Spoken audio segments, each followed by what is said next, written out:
Avtodasyor kanalida Lacetti Gentra qilinganidan kelib qoldi akalar. 2013-yilda ishlab chiqarilgan. Kraskalari yengil, asli hisoblayverasizlar. Oldi orqasi заводской buton holatda turibdi. Balonlari yangi qo'yib berishgan ekan, ishlab olaman deyapti akalar. Bitta aybi mana shu bakoydan aynechasini alishtirib berish kerak. Salon holatlari ham chiroyli holatda turib ekan akalar. Motor ходовой коробкаga javob berilaveradi. Yangi qilingan motor ходовой коробка vash ishkalat holatda. 2013-yil to'rtta baloni yangi. Mashina holati ishkalat chiroyli holatda turib ekan akalar. Stanloy svetda.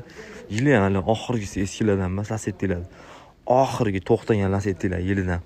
Faqat avtodasyor obunachilari uchun shu Lacetti Gentra qilingan, dokumentalniy Gentra qilingan mashinamizni $5650 dan ozgina yo'lda qilib beramiz. Nomerni pastda qoldirdim, bemalol aloqaga chiqaverasizlar.